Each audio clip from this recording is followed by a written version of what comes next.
So the new Meta AI application has just came out, and I'll show you a super quick introduction on exactly how to go ahead and use this particular application. Now, this is what it looks like. You can go and search for it on the App Store. And if you go and open it up, it'll basically bring you into a login page. You can log in with your Google account or with your Meta account.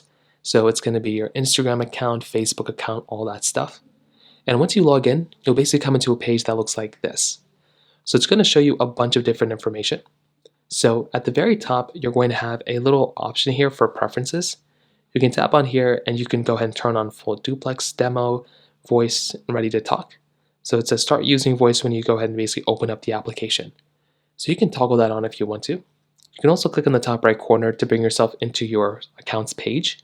So you can view your profile, which is the same thing as like your Instagram or Facebook profile. You have all this other information up here too.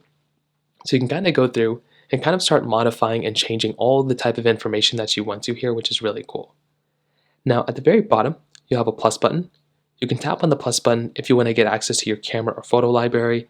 You can ask Meta AI anything, so you can text to it, or you can also talk to it by clicking right there as well, which is another really cool thing. If you actually swipe down from here, it's basically like a ChatGPT kind of alternative, but this is where it gets a little interesting. You now have like a little social media built right inside of this type of application, which is really cool. You also have this option right here, which shows you your history. You have this notification panel here. And then you have this option at the very end, which allows you to go ahead and add any of your like Meta AI devices. You can go through and add in that type of information right here.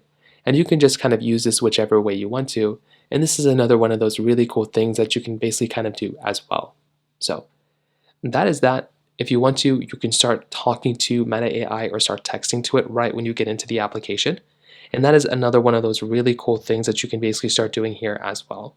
So that is basically how it's done for the most part, and that's how to do it.